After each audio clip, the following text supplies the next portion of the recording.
Okay, thank you for tuning in to, this is a recorded interview with Norman Solomon. Norman Solomon is a journalist, media critic, author, and activist. He wrote the nationally syndicated Media Beat weekly column from 1992 to 2009. Your dozen books. One is called War Made Easy, How Presidents and Pundits Keep Spinning Us to Death, and that was published in 2005.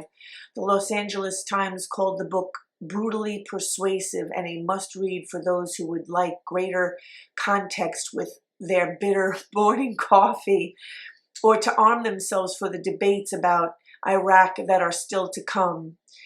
The newspaper's reviewer added, Norman is a formidable thinker and activist. The Humanist magazine described the book as a definitive historical text and indispensable record of the real relationship among government authorities and the media outlets. And I'm just going to kind of sort of close with just saying that you're also co-founder of the online organization rootsaction.org, which has more than 500,000 active supporters, a longtime associate of the media watch group Fairness and Accuracy in Reporting.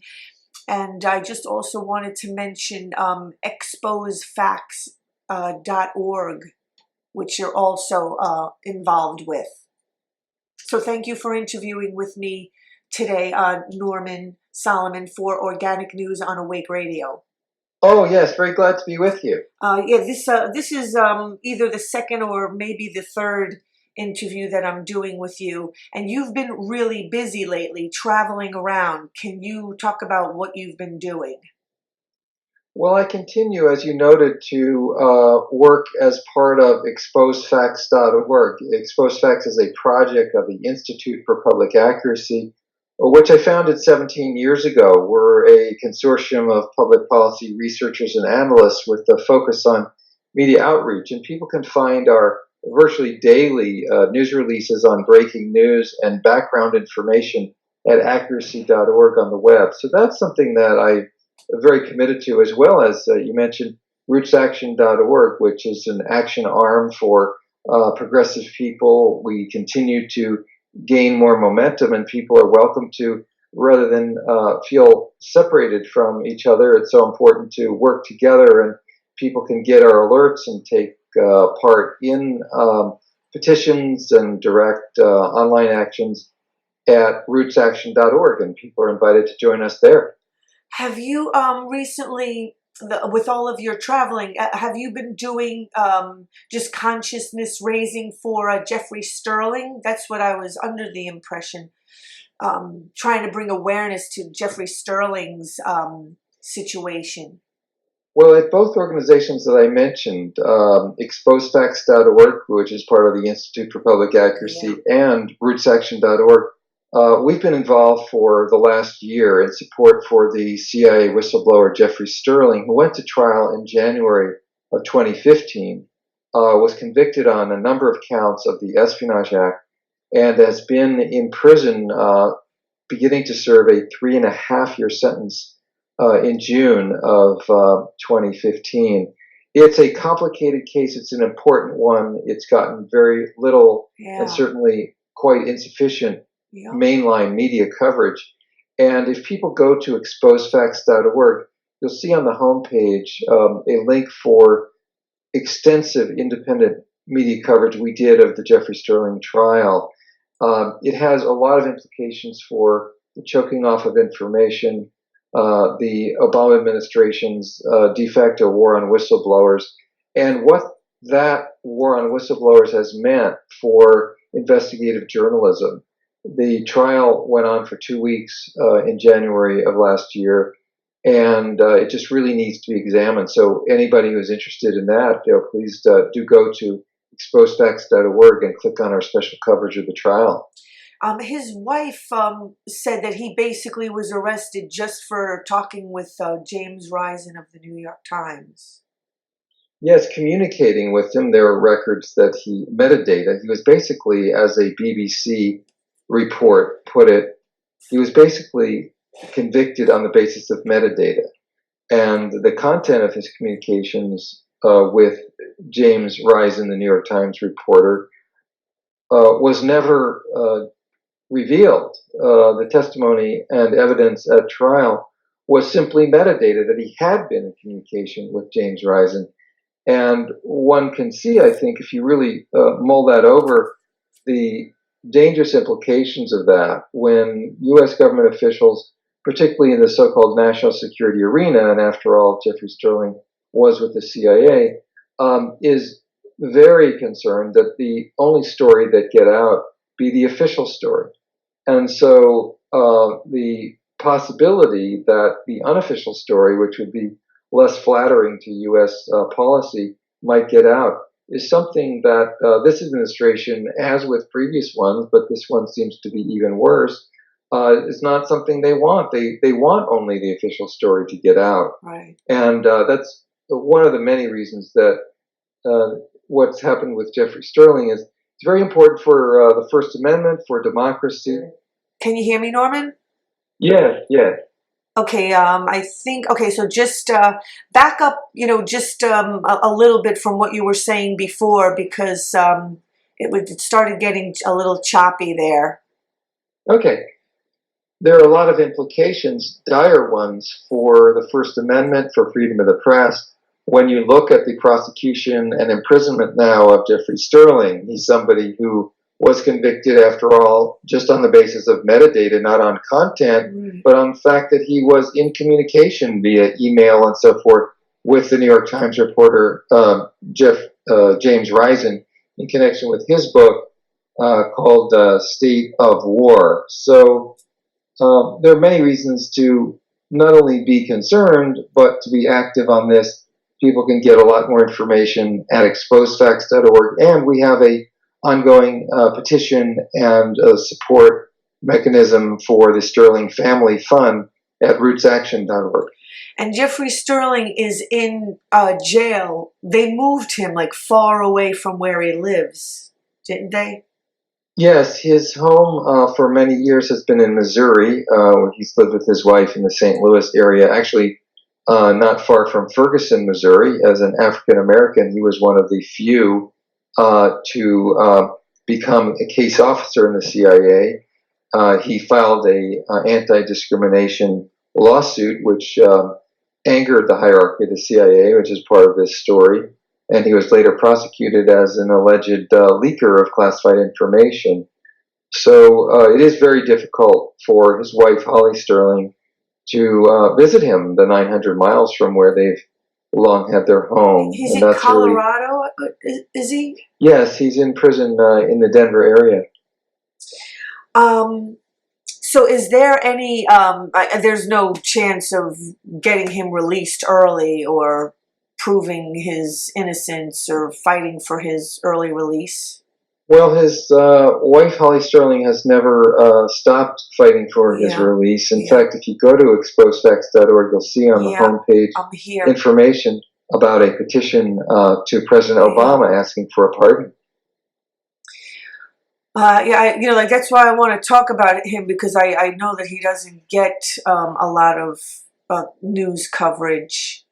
And I know that John Kiriakou tries to get his attention about Jeffrey Sterling out also.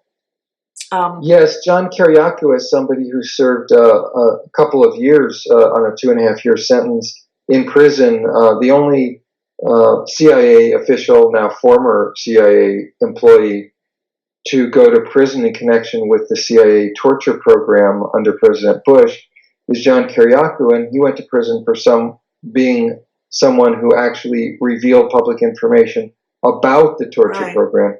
And as you mentioned, John Kiriakou has been just great at letting people know about the unjust imprisonment following an unfair trial of Jeffrey Sterling.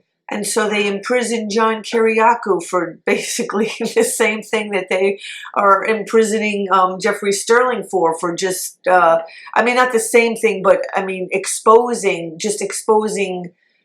truths. Yes, that's right. In case of Jeffrey Sterling, not about torture, but in both instances about as you say, exposing truths, exposing information that the public has a right to know. We run into this a lot where the ostensible reason why whistleblowers are being prosecuted and they're sometimes convicted or forced into a plea deal by the U.S. government, the argument from the prosecutors and the administration is, oh, they're disclosing information that they shouldn't. Enemies are finding out information. Yeah, right. It's bad for national security. And what you find out is that really the people who the administration does not want to find out this information is the American public. Right. Because it's the disclosure of information that is able to provide key knowledge to the American public. That's the concern. The people in power, unfortunately, with these issues in the U.S. government, at the very top, they're concerned that we have the threat, as they see it, threat of the informed populace, the informed voter, the informed, if you will, consent of the governed. What is being continually sought by those who run these wars and have violations of the Fourth Amendment built into the practices of agencies like the NSA, their concern is that we have the informed consent of the governed. They don't like that danger. They want the uninformed consent of the governed, which, after all, is not really democracy. It's just having the wool pulled over your eyes and being led along down the garden path. Yeah, it's really, like, I feel it's really scary that the scales are so tipped, and as far as keeping the average person, the public, in the dark, and it's been that way for so long, and they've gotten so, the powers that be have gotten so used to having all of this overreach, and that, right, when people start to whistleblow and expose them, I mean, it really, throws them off, and they're not used to it, and they're making the whistleblower and the truth teller the criminal when it's really them. Yes, I think that's true. Overreach is a good description, in that power needs to be constrained in a democracy. It's not unlimited. And the strong tendency to consolidate power has to have the checks and balances on it, has to be constrained. That's one of the central tenets of democracy. And yet this is a constant push-pull. And it's a key aspect for why I think support for whistleblowers is so important. That's why, at a really small organization, exposefacts.org, we really give a very high priority to exposing information about what is really at stake, what is really at issue, what is going on with these cases that often have to do with putting people in prison, like really heroic whistleblowers, Chelsea Manning, John Kiriakou, Jeffrey Sterling, or threatening people with decades in prison, as is ongoing against another great whistleblower who's now in Moscow, Edward Snowden, there because there's nowhere else safe for him but to be in Russia from the clutches of the U.S. government, which, after all, when it took Chelsea Manning, then Bradley Manning, into custody 5-6 years ago, the U.S. government put her in solitary for close to a year with essentially torturous conditions. And has rigged up a trial, in that case a military trial, that ended in a 35-year prison sentence. Well, that kind of unjust treatment is what Edward Snowden would have to look forward to if he were in the United States in the custody of the U.S. government.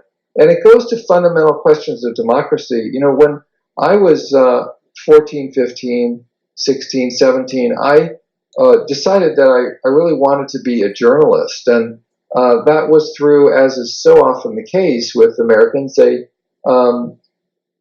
great enthusiasm for what we were taught in civics class about the First Amendment and freedom of the press, and we learned about John Peter Zenger and other heroes of American colonial and U.S. Struggles for press freedom. And we find out here we're in 2016, and there's a battle raging over freedom of the press, and it's often in the guise of national security information, as it's called by the government. So this is an ongoing battle, and I'm very proud that at rootsaction.org, at exposefacts.org, we're part of this battle. We're supporting whistleblowers. We're exposing information about unjust treatment and rigged prosecutions that we frankly almost never get in the mainline news media of the United States. Isn't the reality the fact that the government is the one that's compromising national security with all of their for-profit, so-called wars, creating more enemies than they could kill? Because I read your Obama's speech translated into candor. Right. So just basically telling the truth of translating what Obama says basically into truth. Let me see, condensed version. This is supposedly Obama speaking, but you've translated it. I kind of realize we can't kill our way out of this conflict with ISIL, but in the short term, hopefully we can kill our way out of the danger of a Republican victory in the presidential race next year. I'm trying to, just kind of get to the parts where okay, the second part, as a practical matter, the current hysteria needs guidance, not a sense of proportion along the lines of what the New York Times just mentioned in passing. The death toll from jihadist terrorism on American soil since the September 11th attacks, 45 people. It's about the same as the 48 killed in terrorist attacks motivated by white supremacists and other right-wing extreme ideologies, and both tolls are tiny compared with the tally of conventional murders, more than 200,000 over the same period. Yes, I want to be a sense of proportion that is knocked a kilter by the drumbeat of fear of terrorism. Now, there's something real called terrorism. You can define it any which way. You can see it in the conduct of horrible, atrocious organizations like Al-Qaeda and ISIL, and you can see what might be called terrorism from the air by various countries, the United States and Russia, for instance, in Syria, and the Syrian government as well. And so the idea that we have to line up and say these are good people because they're slaughtering in a good way is really counterproductive. And we've seen it not only to try to capture a moral high ground or anything like that, it's also a very practical matter. You see how the notion of the enemy, my enemy is my friend, has really panned out. After all, 30 years ago, it was considered routine for media and political power entities in the United States to support the Mujahideen in Afghanistan, fighting against the Soviet occupiers. Now, I'm against and was against what the Soviets were doing in Afghanistan. At the same time, the U.S. was supporting basically the precursor of Al-Qaeda, the extreme Muslim fundamentalists who were misogynist, hated women, were totally repressive, brutal, engaged in all sorts of slaughter. And so for the U.S. government to align itself, as it has now continued to do, for instance, with the aggressive policies of Saudi Arabia, horrible Wahhabi dictatorship, royal family, it continues a cycle, a perpetuation of what needs to be stopped. And I think this is why it's so important for us to never accept the dominant media and political lines that are feeding us more war, perpetual war. We live in a perpetual war state, and we really need to challenge that, not only as individuals, voters, people who have our own individual voices, which is very important, but also to engage in organizing and activities, support media outlets, podcasts, organizations that are speaking out, speaking up, and organizing against the warfare state.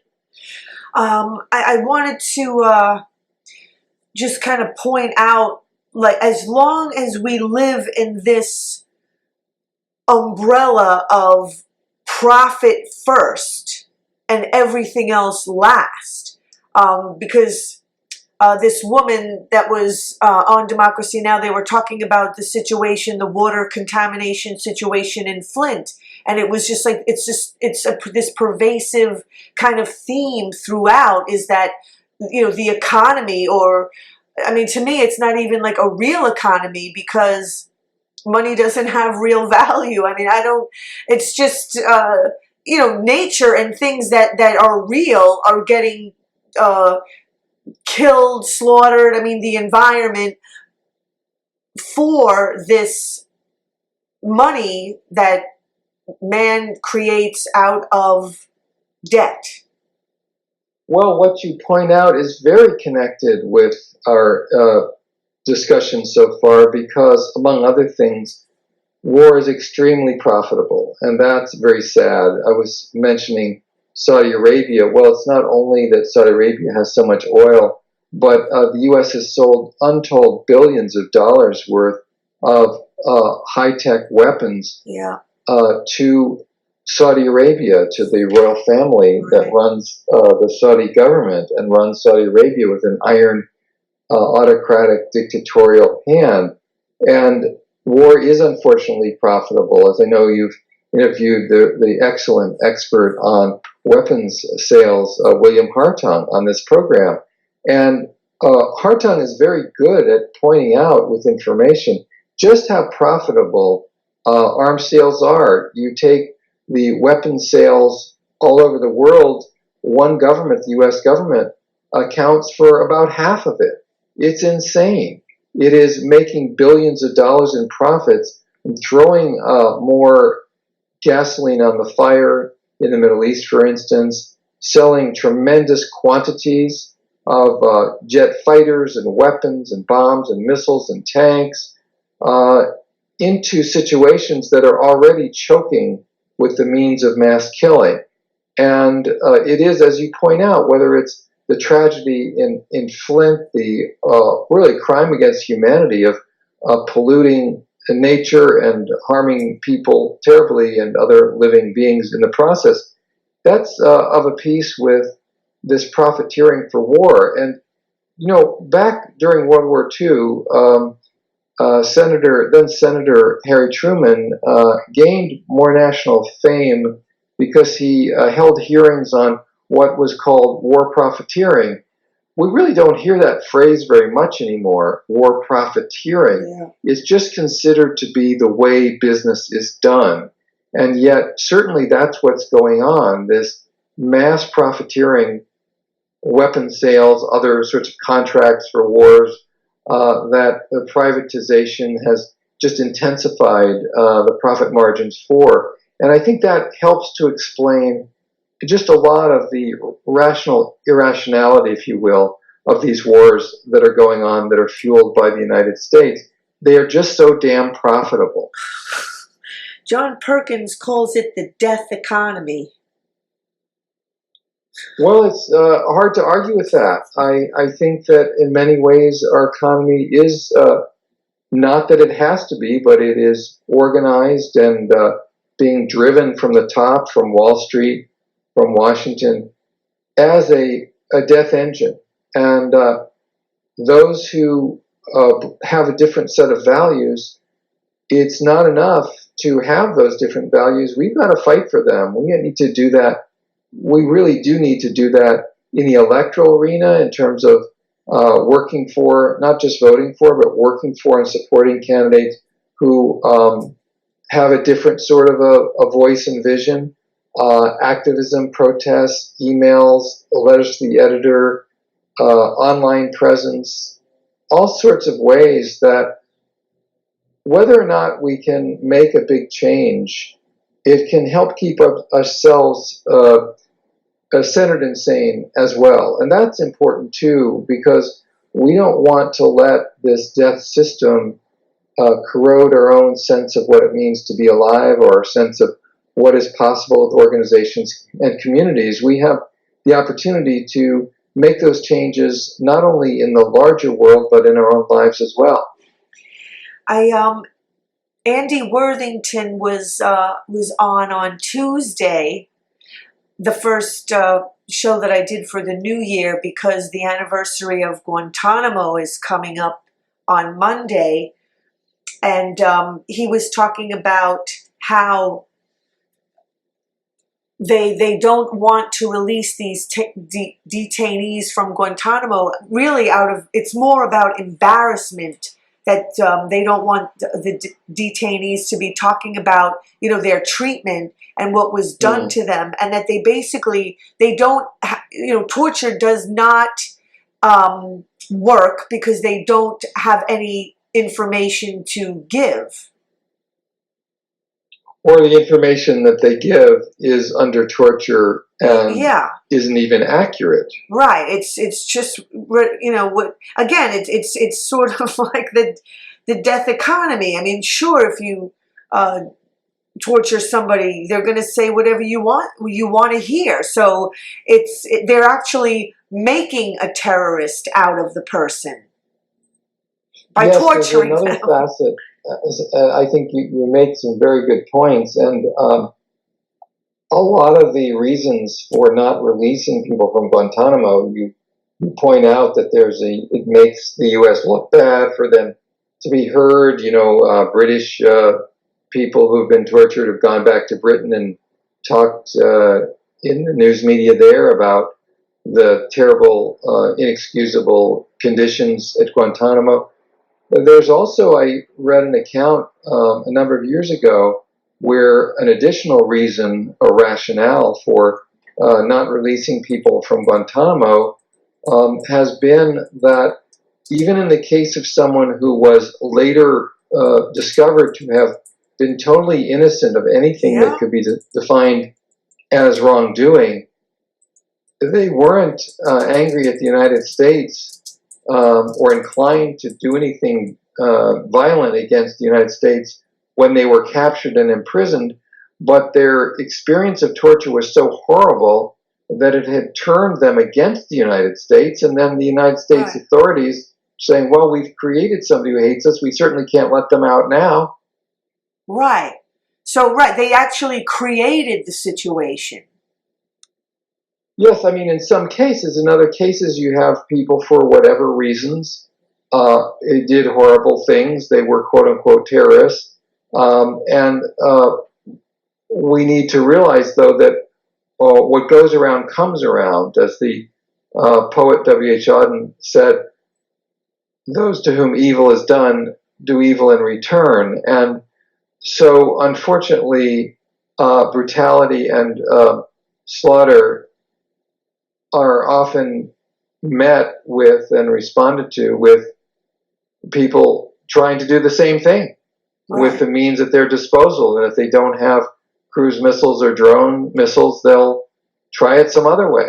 And I think even some in the U.S. media have at least noted in passing, without dwelling on the fact, that when these horrible beheadings have taken place, videoed by ISIS, the so-called Islamic State, people have been put in the orange jumpsuits, which are what detainees at Guantanamo have been made to wear. And so the message is pretty clear. It doesn't in any way justify any of these horrible activities. They're reprehensible and should be totally condemned.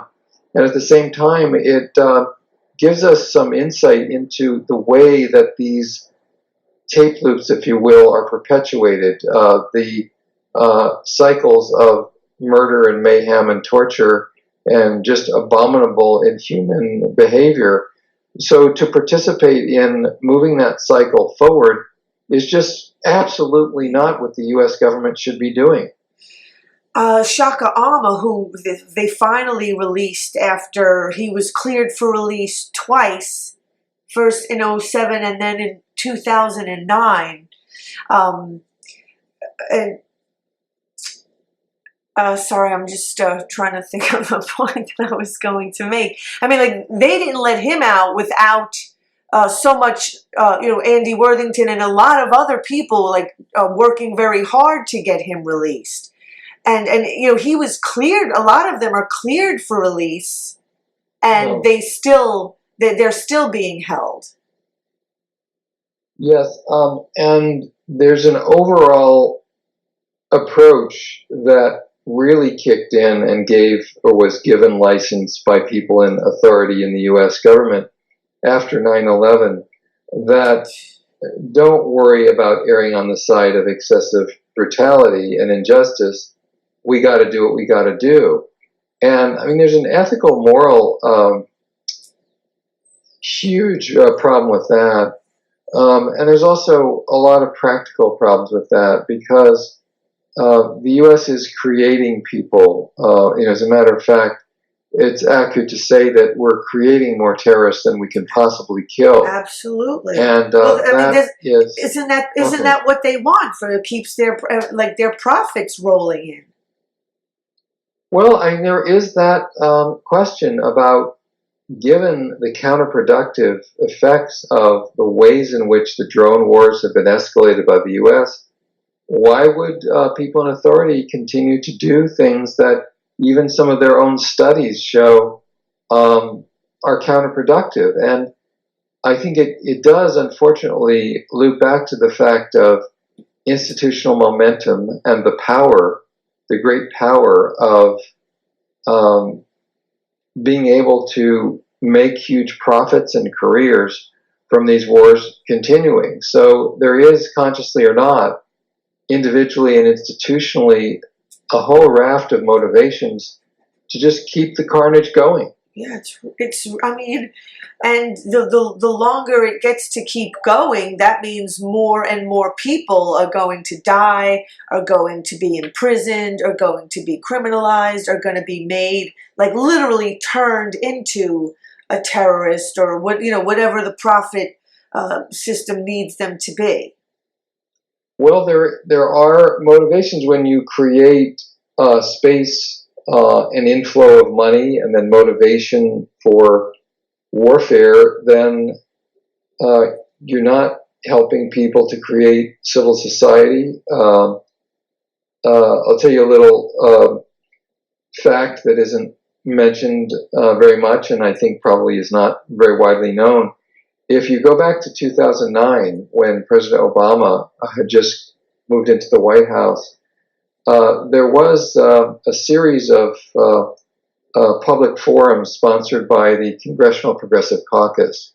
And after those forums and hearing expert testimony, they recommended in a formal report from the Congressional Progressive Caucus to President Obama that the next budget of U.S. spending in Afghanistan be 80% non-military. So 20% military, 80% non-military. And President Obama's response was to push through Congress a budget that spent in Afghanistan 90% military. Wow. So what does that tell you? It tells you that the priorities are not only bass backwards, but they also have fueled this culture of let's spend money on means of killing, and deprived that society, which was already one of the very poorest in the world, of the kind of healthcare, education, housing, nutrition that would have changed the dynamics to an appreciable degree.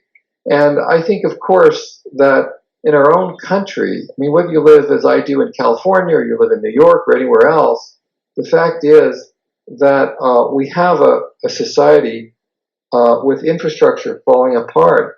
Roads, bridges, rapid transit, libraries, preschool, nursing homes. We could go on and on about what is lacking in sufficient resources, to put it mildly.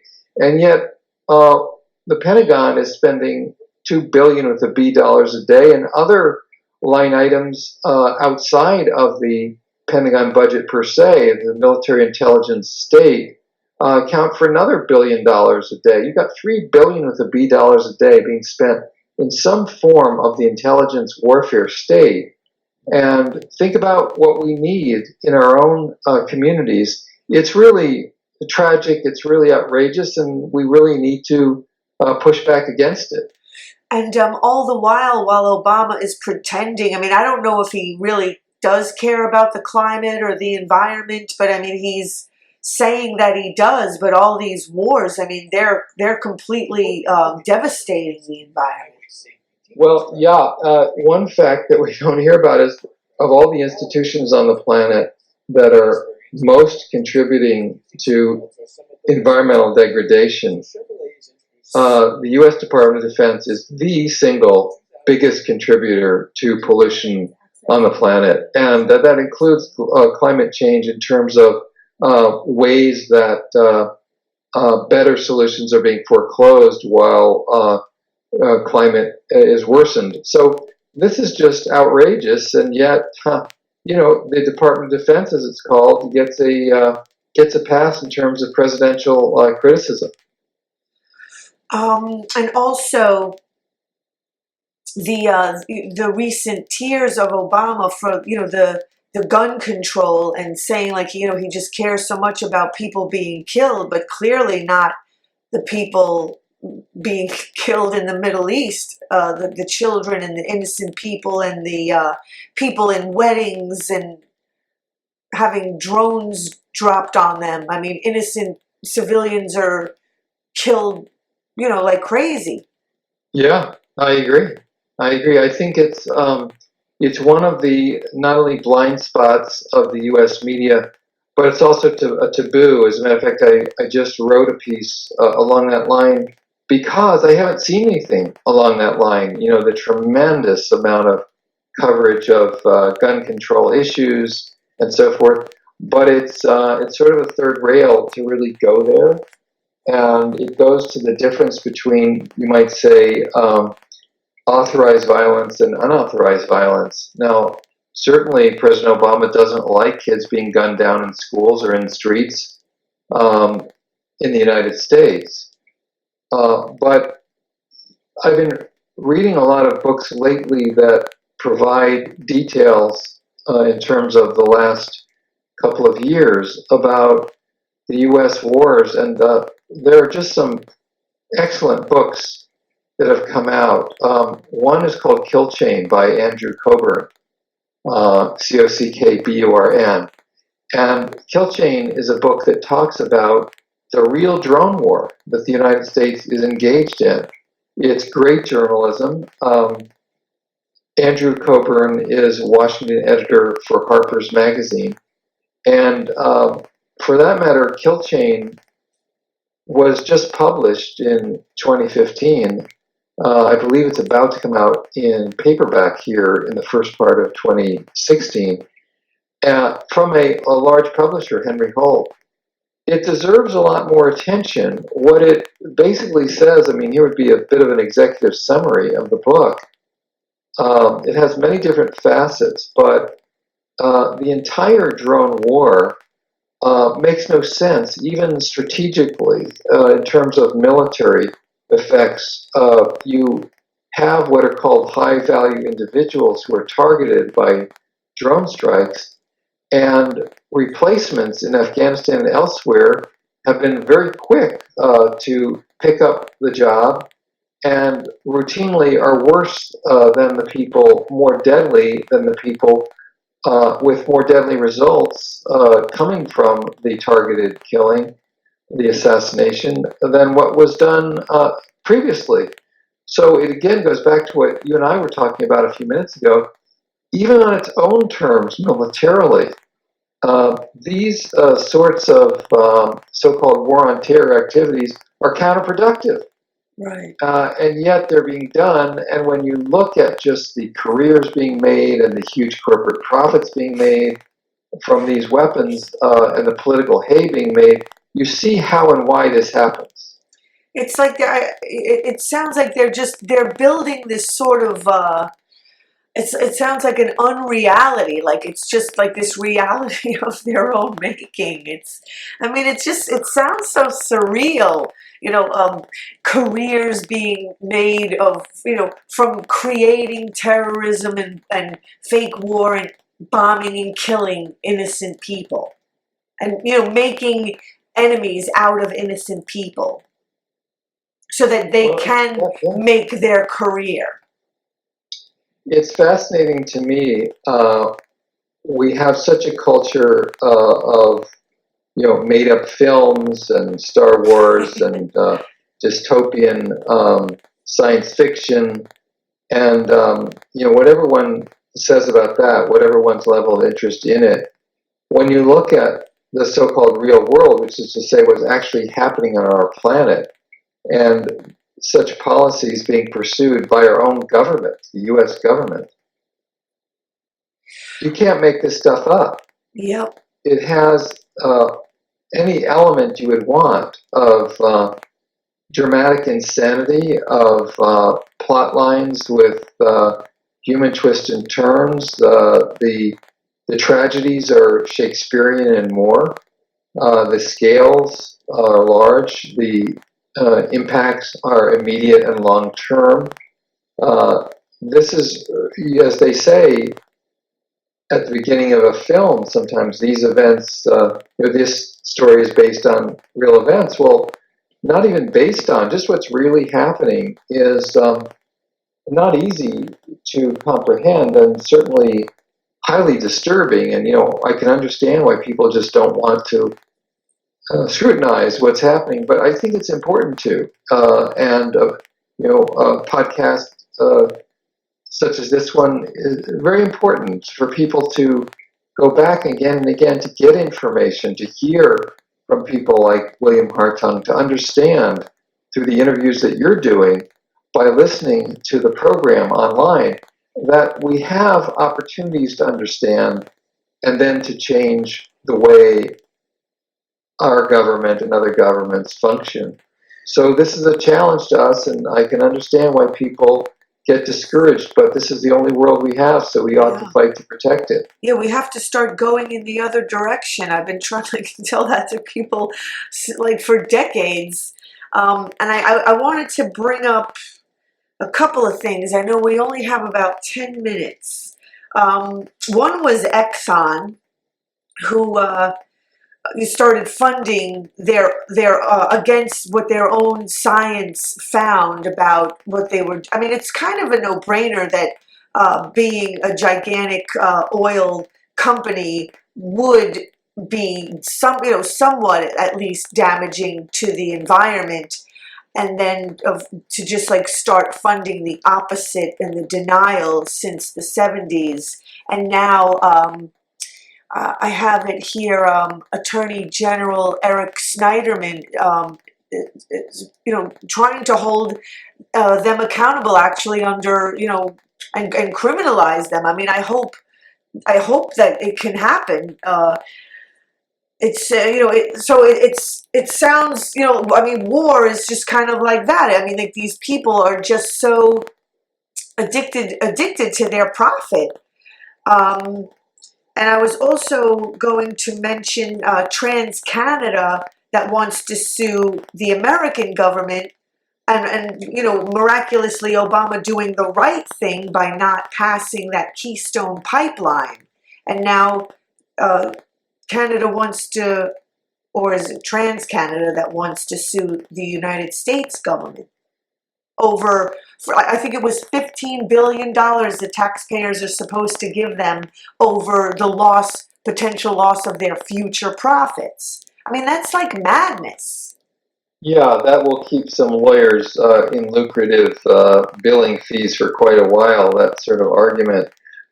We've been talking about how so many government officials abdicate their moral and ethical responsibilities, and I'm glad you brought up an exception. One of the exceptions, the Attorney General of the state of New York has really stepped forward to look at challenging ExxonMobil for the massive crimes of deception of the public and destruction of the planet in terms of its its own documents and its fraud in how it has proceeded for so many years. And this really does tie in again with whistleblowing.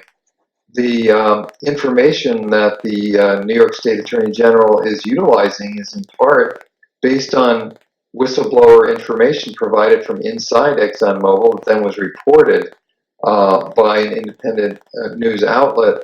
And I think it's really crucial that we recognize the power of truth in contexts where people have a right to know. It has nothing to do with privacy. It has to do with the informed consent of the governed. And one of the reasons why the surveillance issue, I think, resonates so strongly with a lot of people is that it exposes the inversion of what should be taking place. Really, the basis of democracy is that the government is responsive to the people. The government is supposed to be the people to whatever extent possible, right? And so we're supposed to know what our government is doing because that's the only way we can make informed decisions through voting and so forth about what our government's doing. If we're just kept in the dark, then we can't make an informed decision. We're just being led around. So that's the way it should be. And as the Fourth Amendment points out, we have a right to be secure from general warrants and intrusions on our own privacy, even though that word is not used, I don't think, in the Fourth Amendment. But we're supposed to have this zone of protection from intrusion from government or corporations, for that matter, and so forth. And what's happened is that's been totally inverted. Instead of the government being transparent and the individual having privacy, Right.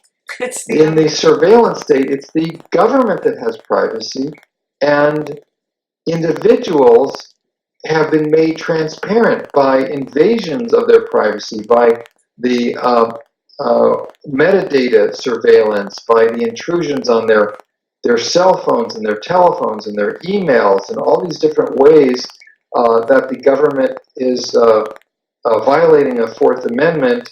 And that thanks to people like Thomas Drake at the NSA and Edward Snowden at the NSA and so forth, these heroic whistleblowers like Drake and Snowden, we have learned a lot about these violations of the Fourth Amendment. So, long story short, it's upside down, right? Isn't that upside down? Yep.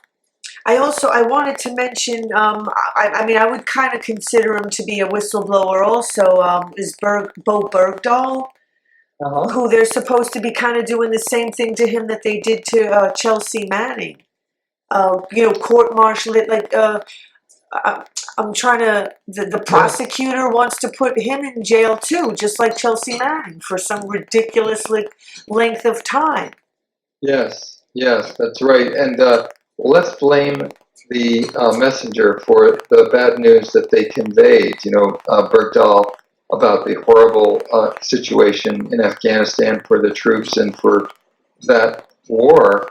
Let's throw that person in jail for daring to convey information and to act upon information. And as you say, Chelsea Manning in prison now for having done that. For instance, providing to WikiLeaks the collateral murder video showing what happens and the affect and attitude and words being used by soldiers who are gunning people down from on high. So, Mark Twain said, I'm paraphrasing here, but it's fairly close. Mark Twain said, "Only the dead dare speak the truth." And we do want to change that. We do want the living to be able to speak the truth. That's very important. Right, we want people to be awake and alive. Yes. So just lastly, I was just going to bring up, the refugees. And then also just recently, Obama is doing these raids of these people from Guatemala who are escaping, war and just devastation that was going on, and sending them back. Yes, well, a compassionate acceptance of refugees, I think, is what the U.S. and other countries do at their finest times in their best ways. And at the same time, the perpetuation of wars, of course, creates more refugees. And Russia, the United States, Iran, the Syrian government, they all have major roles they've been playing in creating the horrors in Syria, and creating the refugee situations that are so heartrending and sometimes so lethal for entire families. And the refugees, just like the so-called terrorists. I mean, I just call them that because they're kind of like they get forced into it and even funded into it. So the refugees kind of even get treated criminally, as do the people who basically get fed up and join militant groups. So just finish making your last point, and then we'll Sure, yes. Well, there's a tremendous temptation for people who want to get certain things accomplished to use deadly violence to do it. And when you're running the U.S. government, you have access to the most powerful military in the world. So all too often there's been a resort to deadly violence. People who, for whatever reasons, are angry, who don't have access to big military, they engage in low-tech killing. And I'm opposed to all of that because I believe it simply feeds into the dynamics of killing. And so it's not that at least I certainly don't think I'm naive, and I wouldn't say I'm a pacifist per se. I do think, though, that once there's a rationale that kicks in for going around killing people, that a certain form of insanity has kicked in. Oh, yeah. And it doesn't help. It hurts. It makes situations worse. And we're going to get a lot farther by finding ways to defuse situations, to use diplomacy, right, to provide health care and education and housing and other necessities, and meeting those necessities, finding ways to create solutions that don't rely on spinning out into violence. That's really perhaps the largest challenge that we face.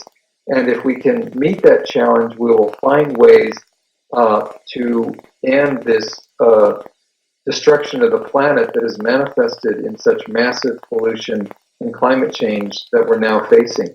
Yeah, I mean, it's like then they're right, like criminalizing the refugees too, and putting them into for-profit immigration camps where they're getting treated just as bad as the people that are responding, with rightful anger. So they don't miss any opportunity to make a buck. Well, definitely, there's a tremendous engine that is rolling along here in terms of finding ways to make profits. And if you go around the Beltway of Washington D.C., particularly Northern Virginia, there are many companies based there that are making huge profits, millions of dollars a year, each of them in many cases, thriving on war, thriving on these horrible situations being made worse by Pentagon mobilizations and firing of missiles and so forth. And as you say, it's almost like water that is going to find the crevices and cracks. A system that is built on maximizing profit no matter what is going to find ways to do that no matter how destructive. Yep. So thank you so much, Norman Solomon of the Institute for Public Accuracy, and your book, War Made Easy, rootsaction.org and exposefacts.org. Thank you very much. And Happy New Year. You too. Okay. Bye, Norman. Bye.